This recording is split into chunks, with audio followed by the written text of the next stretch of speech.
नमो भगवते वासुदेवाय नमः। हरे कृष्णा, राधे राधे।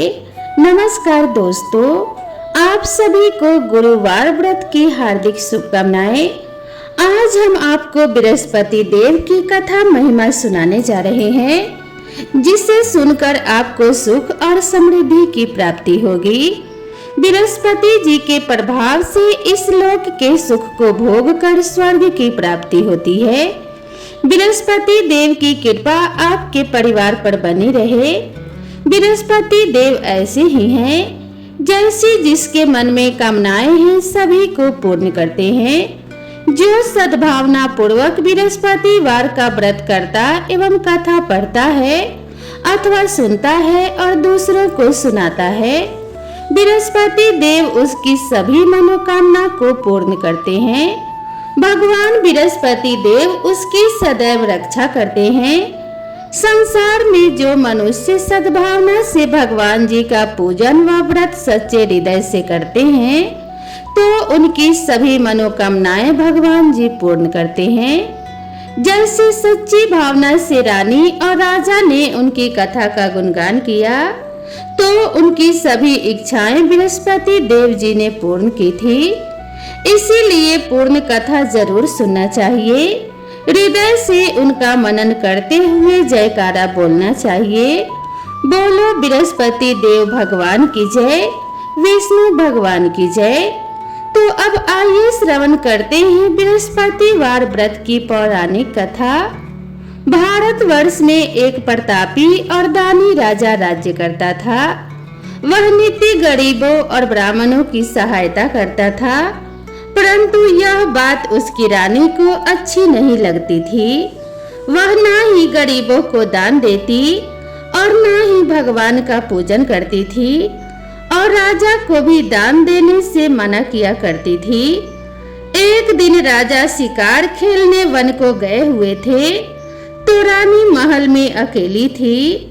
उसी समय बृहस्पति देव साधु वेश में राजा के महल में भिक्षा मांगने के लिए गए, और भिक्षा मांगी तो रानी ने भिक्षा देने से इनकार किया और कहा कि हे साधु महाराज, मैं तो दाने और पुण्य से तंग आ गई हूँ। मेरा पति सारा धन लुटाते रहता है।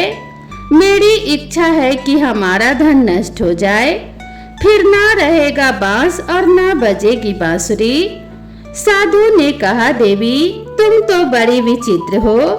धन और संतान तो सभी चाहते हैं, पुत्र और लक्ष्मी तो पापी के घर भी होने चाहिए। यदि तुम्हारे पास अधिक धन है तो भूखों को भोजन दो, प्यासों के लिए प्याऊ बनवाओ, मुसाफिरों के लिए धर्मशालाएं खुलवाओ।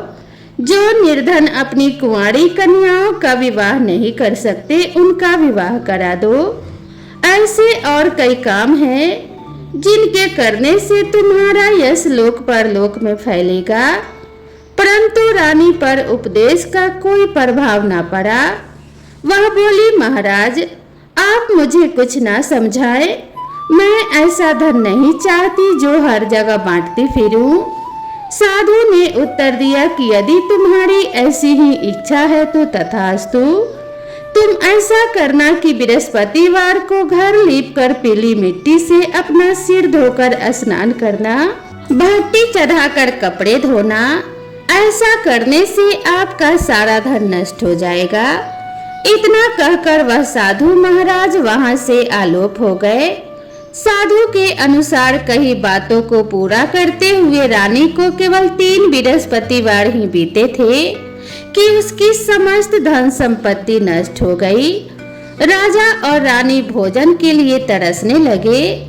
तब एक दिन राजा ने रानी से कहा कि हे रानी, तुम यहीं पर रहो, मैं दूसरे देश को जाता हूँ, क्योंकि यहाँ पर मुझे सभी लोग जानते हैं। इसीलिए मैं कोई छोटा कार्य भी नहीं कर सकता। ऐसा कहकर राजा परदेश चला गया। वहां वह जंगल से लकड़ी काट कर लाता और उसे शहर में बेचता। इस तरह वह अपना जीवन व्यतीत करने लगा। इधर राजा के परदेश जाते ही रानी और दासी दुखी रहने लगी। एक बार जब रानी और दासी को 7 दिन तक बिना भोजन के रहना पड़ा, तो रानी ने अपनी दासी से कहा कि हे दासी, पास ही के नगर में मेरी बहन रहती है, वह बड़ी धनवान है, तो उसके पास जा और कुछ मांग के ले आ, ताकि थोड़ी बहुत गुजर बसर हो जाए। दासी रानी की बहन के पास गई। उस दिन गुरुवार था और रानी की बहन उस समय बृहस्पतिवार व्रत की कथा सुन रही थी। दासी ने रानी की बहन को अपनी रानी का संदेश दिया, लेकिन रानी की बड़ी बहन ने कोई उत्तर नहीं दिया। जब दासी को रानी की बहन से कोई उत्तर नहीं मिला तो वह बहुत दुखी हुई और उसे क्रोध भी आया। दासी ने वापस आकर रानी को सारी बात बता दी। सुनकर रानी ने अपने भाग्य को कोसा। उधर रानी की बहन ने सोचा कि मेरी बहन की दासी आई थी, परंतु मैं उससे कुछ नहीं बोली, इससे वह बहुत दुखी हुई होगी। कथा सुनकर और पूजन समाप्त करके वह अपनी बहन के घर आई और कहने लगी कि हे बहन, मैं बृहस्पतिवार का व्रत कर रही थी। तुम्हारी दासी मेरे घर आई थी, परंतु जब तक कथा होती है तब तक ना तो उठते हैं और ना ही बोलते हैं, इसीलिए मैं नहीं बोली। कहो दासी क्यों गई थी? रानी बोली, बहन तुमसे क्या छिपाऊं, हमारे घर में खाने तक को अनाज नहीं था। ऐसा कहते कहते रानी की आंखें भर आई। उसने दासी समेत पिछले 7 दिनों से भूखे रहने तक की बात अपनी बहन को विस्तार पूर्वक सुना दी। रानी की बहन बोली, देखो बहन, भगवान बृहस्पति देव सबकी मनोकामना को पूर्ण करते हैं। देखो शायद तुम्हारे घर में अनाज रखा हो। पहले तो रानी को विश्वास नहीं हुआ, फिर बहन के आग्रह करने पर उसने अपने दासी को अंदर भेजा तो उसे सचमुच अनाज से भरा एक घड़ा मिल गया। यह देखकर दासी को बड़ी हैरानी हुई। दासी रानी से कहने लगी कि हे रानी, जब हमको भोजन नहीं मिलता तो हम व्रत ही तो करते हैं, इसीलिए क्यों ना इनसे व्रत की कथा और विधि पूछ ली जाए ताकि हम भी व्रत कर सकें।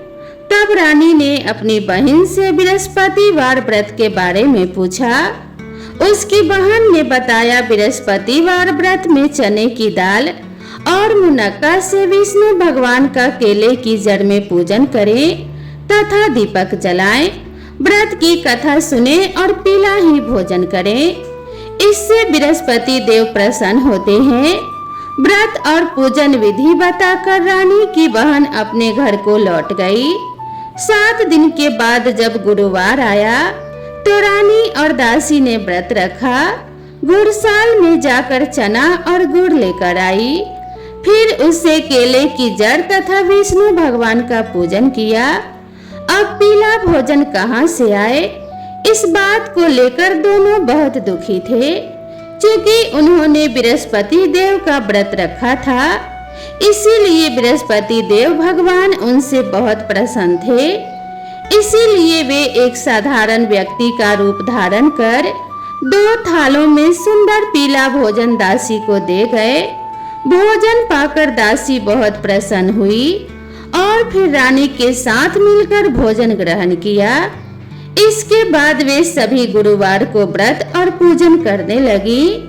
बृहस्पति देव भगवान की कृपा से उनके पास फिर से धन संपत्ति आ गई, परंतु रानी फिर से पहले की तरह आलस्य करने लगी। तब दासी बोली, देखो रानी, तुम पहले भी इस प्रकार आलस्य करती थी, तुम्हें धन रखने में कष्ट होता था, इस कारण सभी धन नष्ट हो गया, और अब जब भगवान बृहस्पति की कृपा से धन मिला है तो तुम्हें फिर से आलस्य होता है।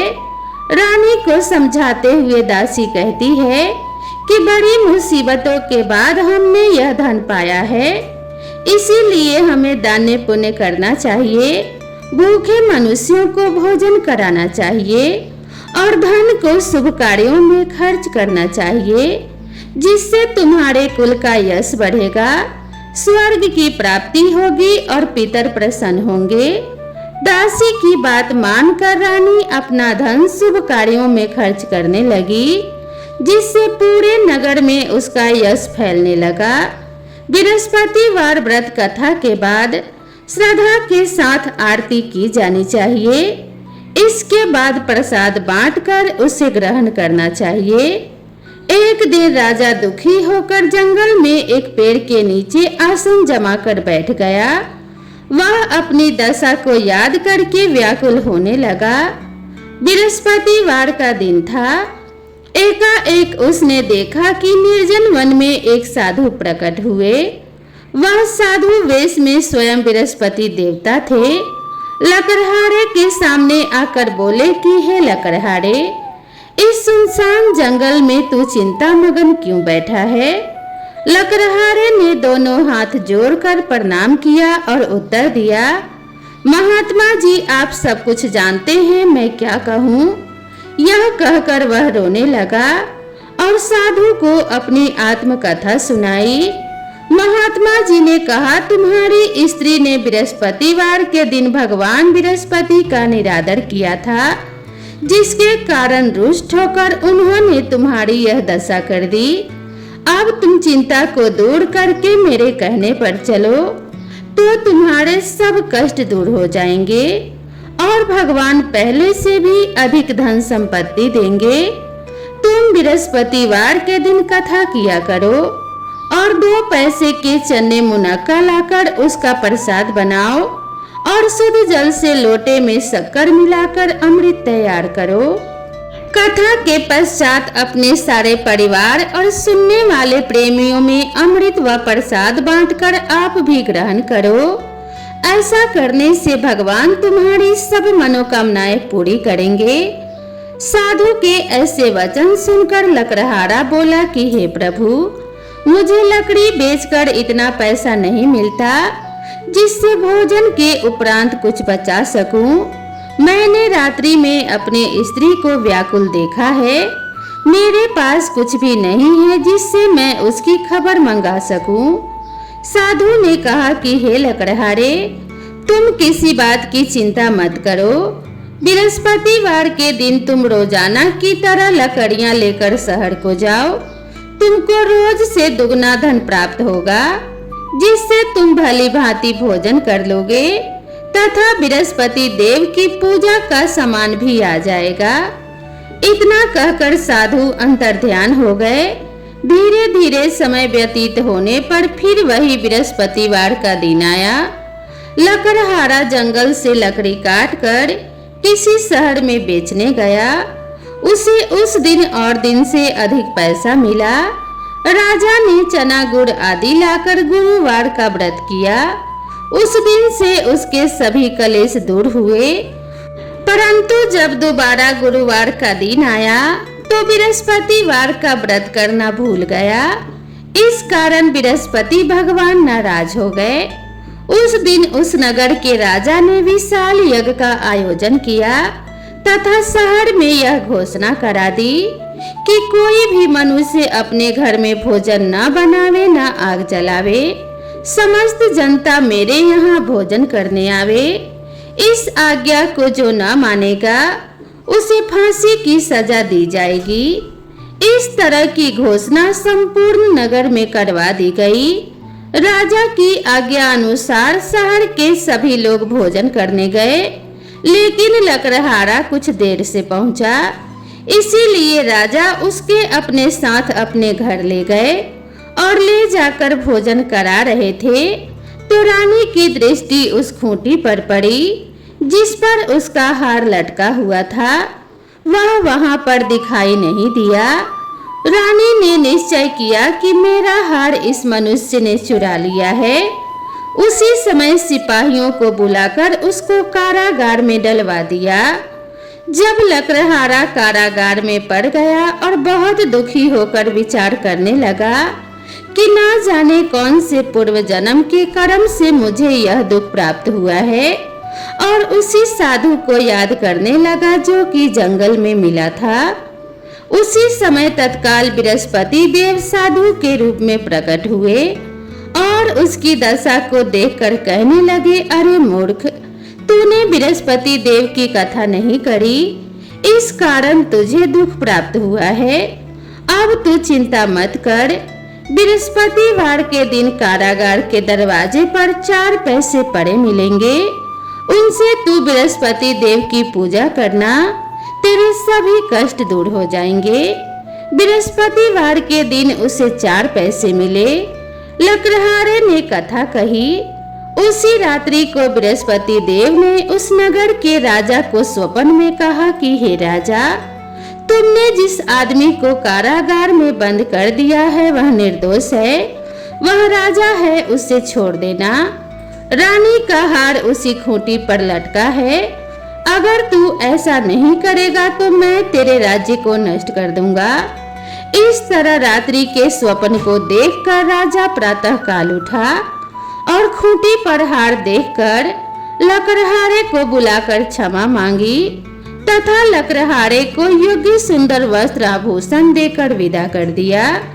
बृहस्पति देव की आज्ञा अनुसार लकड़हारा अपने नगर को चल दिया।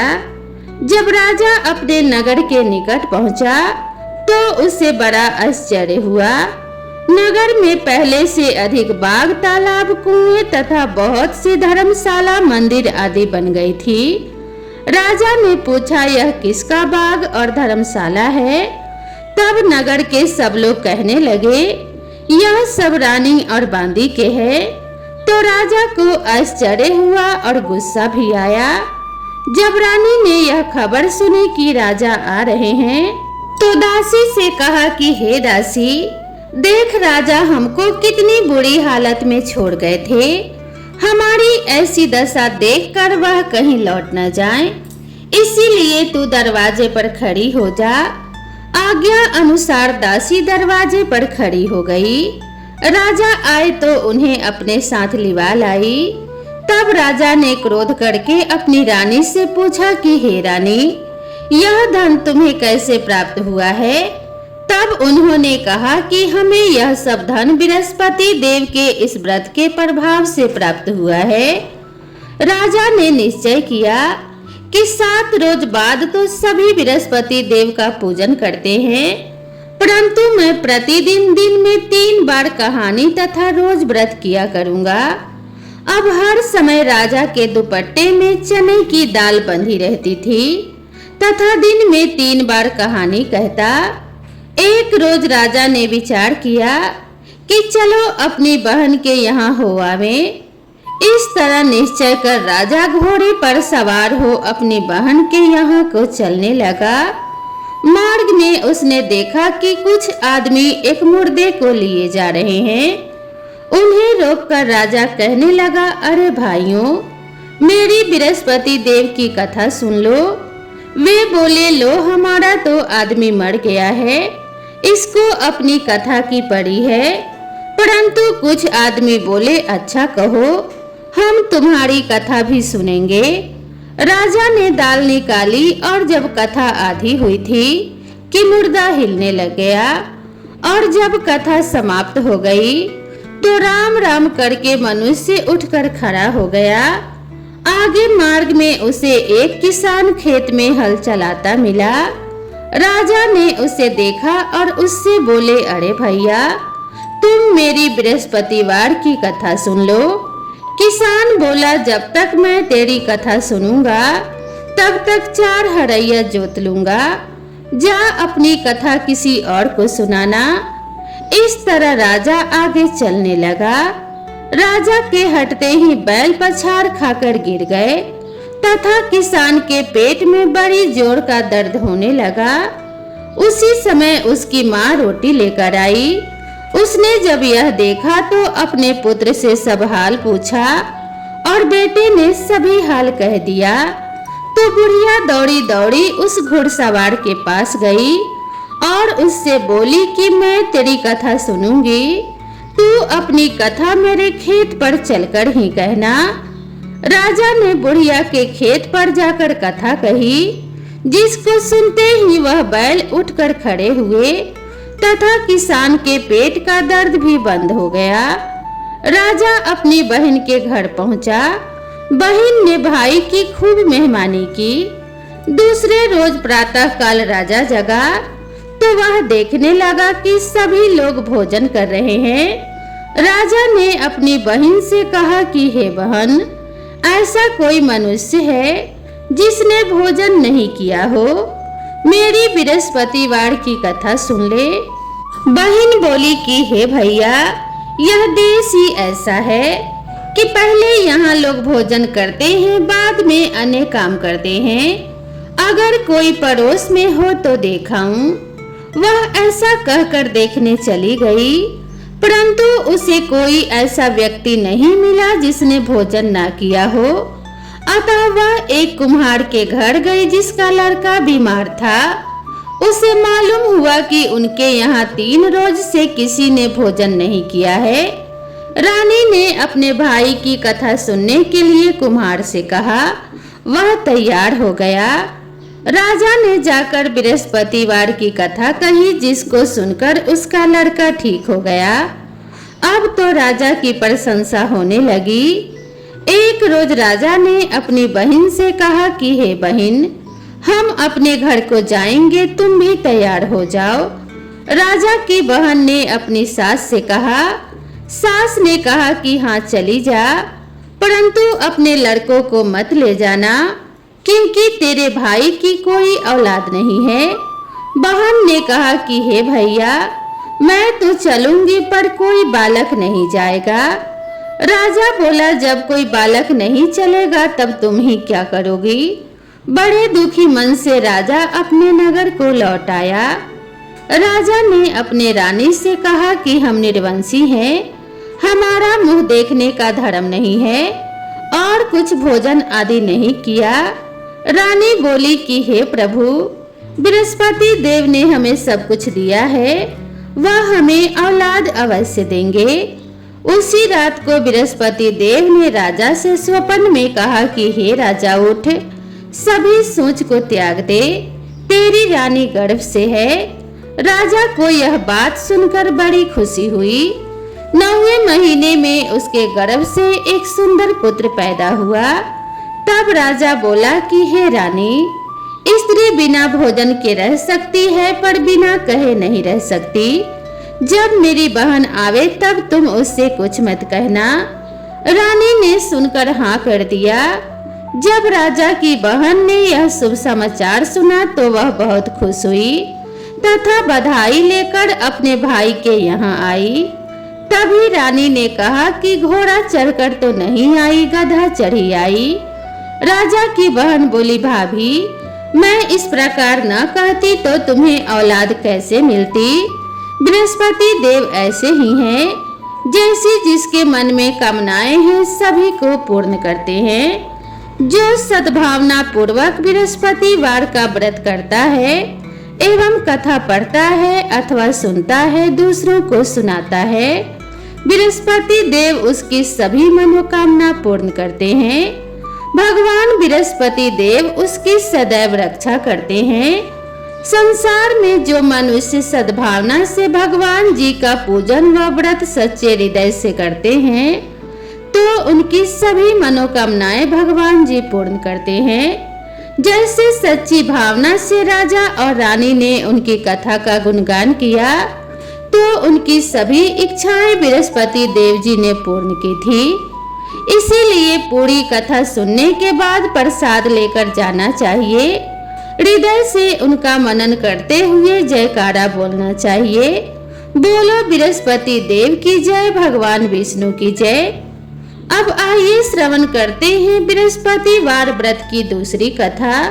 प्राचीन काल में एक ब्राह्मण रहता था। वह बहुत निर्धन था। उसकी कोई संतान नहीं थी। उसकी स्त्री बहुत मलिनता के साथ रहती थी। वह स्नान न करती, न किसी देवता का पूजन करती। इससे ब्राह्मण देवता बड़े दुखी थे बेचारे। बहुत कुछ कहते थे किंतु उसका कुछ परिणाम न निकला। भगवान की कृपा से ब्राह्मण की स्त्री को कन्या रूपी रत्न पैदा हुई। कन्या बड़ी होने पर प्रातः स्नान करके विष्णु भगवान का जाप व बृहस्पतिवार का व्रत करने लगी। अपने पूजा पाठ को समाप्त करके विद्यालय जाती तो अपने मुट्ठी में जौ भर के ले जाती और पाठशाला के मार्ग में डालती जाती। तब ये जौ स्वर्ण के हो जाते। लौटते समय उनको बीन कर घर ले आती थी।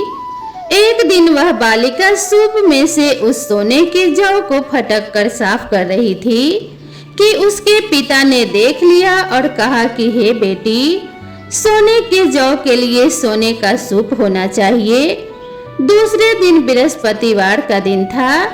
इस कन्या ने व्रत रखा और बृहस्पति देव से प्रार्थना करके कहा, मैंने आपकी पूजा सच्चे मन से की हो तो मेरे लिए सोने का सूप दे दो। बृहस्पति देव ने उसकी प्रार्थना स्वीकार कर ली। रोजाना की तरह वह कन्या जौ फैलाती हुई जाने लगी। जब लौट कर जौ बीन रही थी तो बृहस्पति देव की कृपा से उसे सोने का सूप मिला। उसे वह घर ले आई और उसमें जौ साफ करने लगी, परंतु उसकी माँ का वही ढंग रहा। एक दिन की बात है कि वह कन्या सोने के सूप में जौ साफ कर रही थी। उस समय उस शहर का राजपुत्र वहां से होकर निकला। इस कन्या के रूप और काड़े को देखकर मोहित हो गया तथा अपने घर आकर भोजन तथा जल त्याग कर उदास होकर लेट गया। राजा को इस बात का पता लगा तो अपने प्रधानमंत्री के साथ उसके पास गए और बोले कि हे बेटा, तुम्हें किस बात का कष्ट है? किसी ने अपमान किया है अथवा और कारण हो सो कहो। मैं वही कार्य करूंगा जिससे तुम्हें प्रसन्नता हो। अपने पिता की राजकुमार ने बातें सुनी तो वह बोला, मुझे आपकी कृपा से किसी बात का दुख नहीं है। किसी ने मेरा अपमान नहीं किया है, परंतु मैं उस लड़की से विवाह करना चाहता हूँ जो सोने के सूप में जौ साफ कर रही थी। यह सुनकर राजा आश्चर्य में पड़ा और बोला कि हे बेटा, इस तरह की कन्या का पता तुम ही लगाओ, मैं उसके साथ तेरा विवाह अवश्य ही करवा दूंगा। राजकुमार ने उस लड़की के घर का पता बतलाया। तब मंत्री उस लड़की के घर गए और ब्राह्मण देवता को सभी हाल बतलाया। ब्राह्मण देवता राजकुमार के साथ अपनी कन्या का विवाह करने के लिए तैयार हो गए तथा विधि विधान के अनुसार ब्राह्मण की कन्या का विवाह राजकुमार के साथ हो गया। कन्या के घर से जाते ही पहले की भांति उस ब्राह्मण देवता के घर में गरीबी का निवास हो गया। अब भोजन के लिए भी अन्न बड़ी मुश्किल से मिलता था। एक दिन दुखी होकर ब्राह्मण देवता अपनी पुत्री के पास गए। बेटी ने पिता की दुखी अवस्था को देखा और अपनी माँ का हाल पूछा। तब ब्राह्मण ने सभी हाल कहा। कन्या ने बहुत सा धन देकर अपने पिता को विदा कर दिया। इस तरह ब्राह्मण का कुछ समय सुखपूर्वक व्यतीत हुआ। कुछ दिन बाद फिर वही हाल हो गया।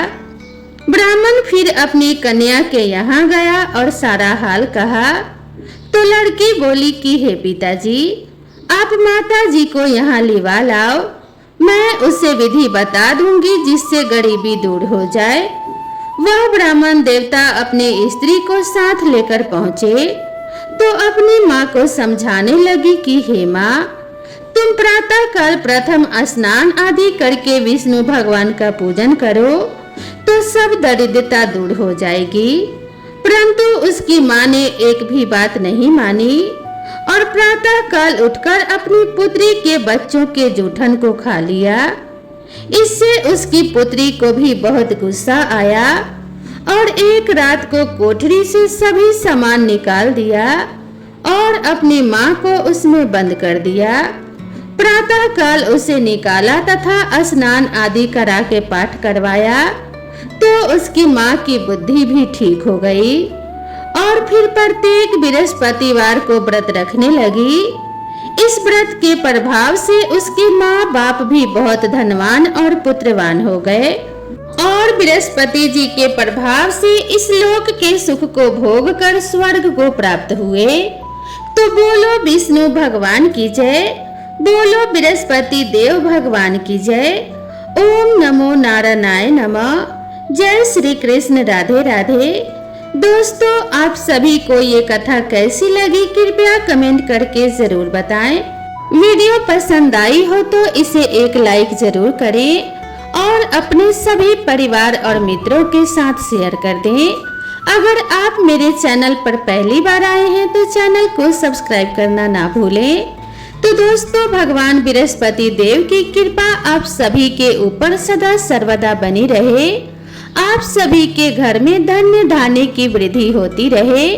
माता लक्ष्मी का सदा वास आप सभी के घर में हो। इसी मंगल कामना के साथ आप सभी से विदा लेते हैं। मिलते हैं इसी तरह की नई कथा और नई कहानी के साथ। तब तक के लिए राधे राधे।